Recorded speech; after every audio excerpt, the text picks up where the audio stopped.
अब हमारे पास है बड़ा इंपॉर्टेंट टॉपिक, एग्जांपल्स हैं केमिकल चेंज की। जिस तरह हम लोगों ने फिजिकल चेंज में तो पढ़ लिया था, बॉइलिंग, मेल्टिंग, फ्रीजिंग वगैरह। तो अब इसके अंदर भी कुछ ना कुछ हमने पढ़ना है केमिकल चेंज में।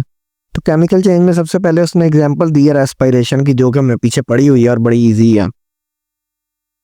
तो ये उस रेस्पिरेशन में दरअसल मैंने कहा था, आप लोगों पहले ही पढ़ी हुई है कि ग्लूकोज जो हम लोग बना होता है, कार्बोहाइड्रेट्स, उनको ऑक्सीजन के मिलने की वजह से वो टूटते हैं, C6H12O6, और फिर बाद में कार्बन डाइऑक्साइड, वाटर और एनर्जी बनाते हैं, जो कि मुख्तलिफ पार्ट्स तक पहुंच जाती है। तो इसलिए इधर क्या लिखा है इस चैप्टर में कि जो ऑक्सीजन हम लोग इनहेल करते हैं सांस के जरिए, वो हमारी बॉडी के अंदर जाती है, ठीक है। और वो जब सेल्स तक आगे बढ़ते हैं, in cells the oxygen reacts with glucose to release energy that we need. अच्छा, जो आगे फिर पूरी बॉडी में सेल्स तक हमारे पहुंचती है, जो कैपिलरीज के जरिए, आर्टरीज, वेन्स के जरिए पहुंचती है आगे ऑक्सीजन हमारे, ठीक है, पूरी बॉडी में। तो उन सेल्स के अंदर ग्लूकोज भी होता है, जाहिर बात है, जब हमने फूड खाया होता है, कार्बोहाइड्रेट्स वगैरह।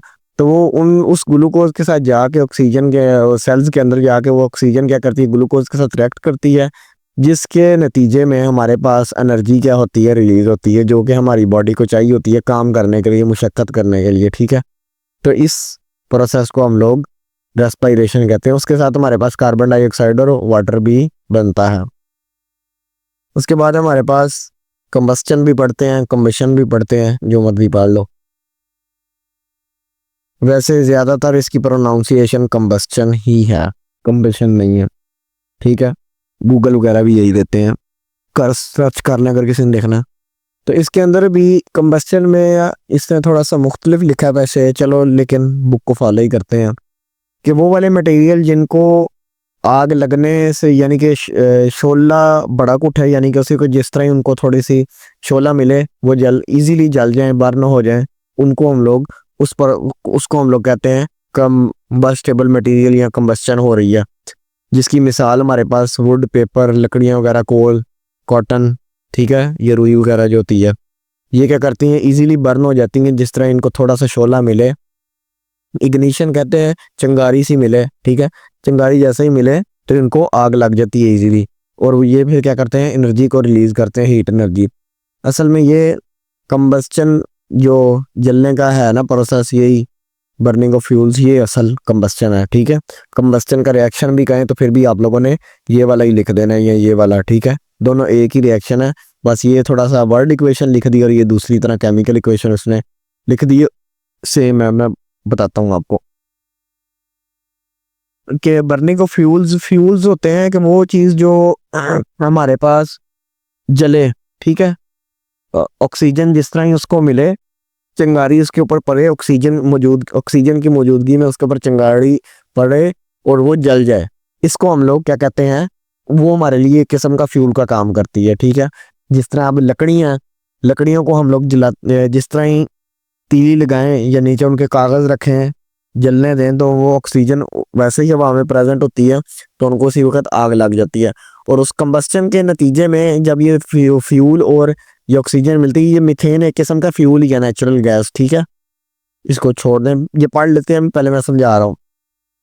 तो जब ये दोनों चीज़ें मिलती हैं, नेचुरल गैस और यानी कि फ्यूल और ऑक्सीजन जब मिलती हैं, तो हमारे पास कार्बन डाइऑक्साइड और वाटर और हीट रिलीज होती है।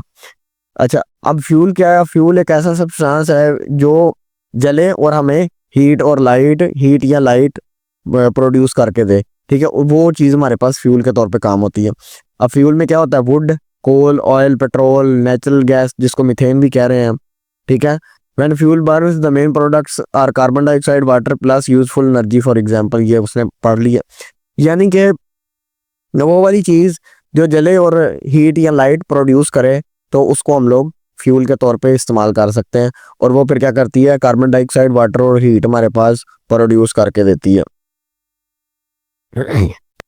उसके अलावा यही बस थोड़ी सी है कि नेचुरल गैस को हम लोग क्या कहते हैं, मीथेन कहते हैं, ये थोड़ी सी इंपॉर्टेंट बात है।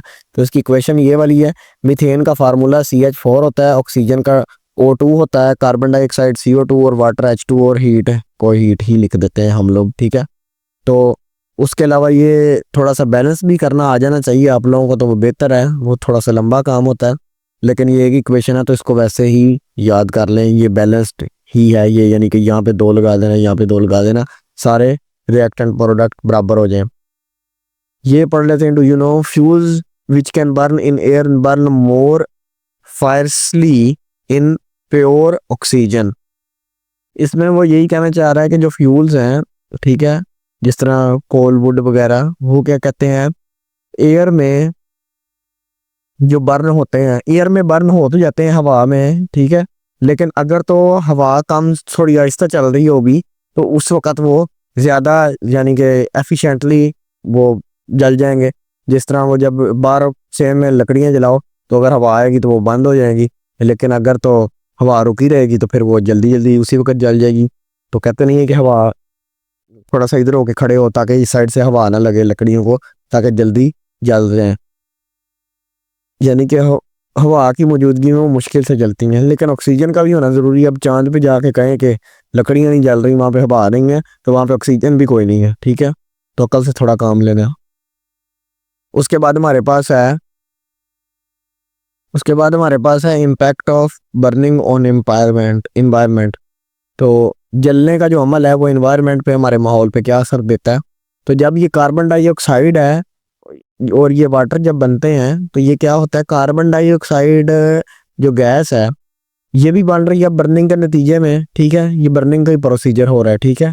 बर्निंग को फ्यूल्स हमने पढ़ा ना, कंबस्टन के नतीजे में कार्बन डाइऑक्साइड बन रही है और वाटर, तो वाटर भी हीट को अब्जॉर्ब कर सकता है और कार्बन डाइऑक्साइड भी। चलो वाटर ने तो इधर ही रह जाना है, ठीक है, ज़मीन पे ही, लेकिन कार्बन डाइऑक्साइड तो ऊपर खला वगैरह में हवा तक पहुंच जाती है। तो ये जब हीट अब्जॉर्ब करेगी तो जितनी ज़्यादा कंबस्टन होगी उतनी ज़्यादा ही ये कार्बन डाइऑक्साइड बनेगी, और जितनी ज़्यादा कार्बन डाइऑक्साइड बनेगी उतनी मतलब ज़्यादा हीट बन रही है और वो उतनी ज़्यादा हीट अब्जॉर्ब कर रही है। तो जितनी ज़्यादा हीट अब्जॉर्ब करेगी तो ये इन्वायरमेंट पे क्या असर डालेगी कि ये इन्वायरमेंट का जो टेम्परेचर है वो क्या होगी, गर्म कर देगी, इंक्रीज कर देगी। तो ये होता है कि बर्निंग का इम्पैक्ट क्या है इन्वायरमेंट पे। बर्निंग एक केमिकल रिएक्शन है जिसके नतीजे में कार्बन डाइऑक्साइड बनती है और हीट एनर्जी बनती है और वो वाटर भी बनता है। खैर ये दोनों ही क्या करती हैं, both are involve in the increase in global temperature, यानी कि वही दुनिया का, हमारे माहौल का, ग्लोबल का टेम्परेचर क्या कर रही हैं, इंक्रीज कर रही हैं। कार्बन डाइऑक्साइड अगर हीट अब्जॉर्ब कर लेगी तो उससे क्या होगा, टेम्परेचर इंक्रीज हो जाएगा due to the green house effect के जरिए। तो ये ग्रीन हाउस जैसे ये कार्बन डाइऑक्साइड गैस वगैरह ही है, तो इसी को हम लोग ग्लोबल वार्मिंग वगैरह भी यही चीज़ ही कहते हैं। तो वैसे ये जो वाटर वेपर्स हैं ये भी जब स्टीम गैस बन के वेपर्स बन के ऊपर जाते हैं तो ये भी क्या कहते हैं, हीट को अब्जॉर्ब कर सकते हैं। तो इस वजह से भी हमारी जो ग्लोब का टेम्परेचर है, अर्थ का टेम्परेचर है, ये इंक्रीज करता है। तो ये भी ग्लोबल वार्मिंग के जुमरे में ही आता है, ये ग्लोबल वार्मिंग का फिनोमेना होता है हमारे पास, ठीक है। तो रस्टिंग वगैरह हम नेक्स्ट पढ़ेंगे फिर बाद में।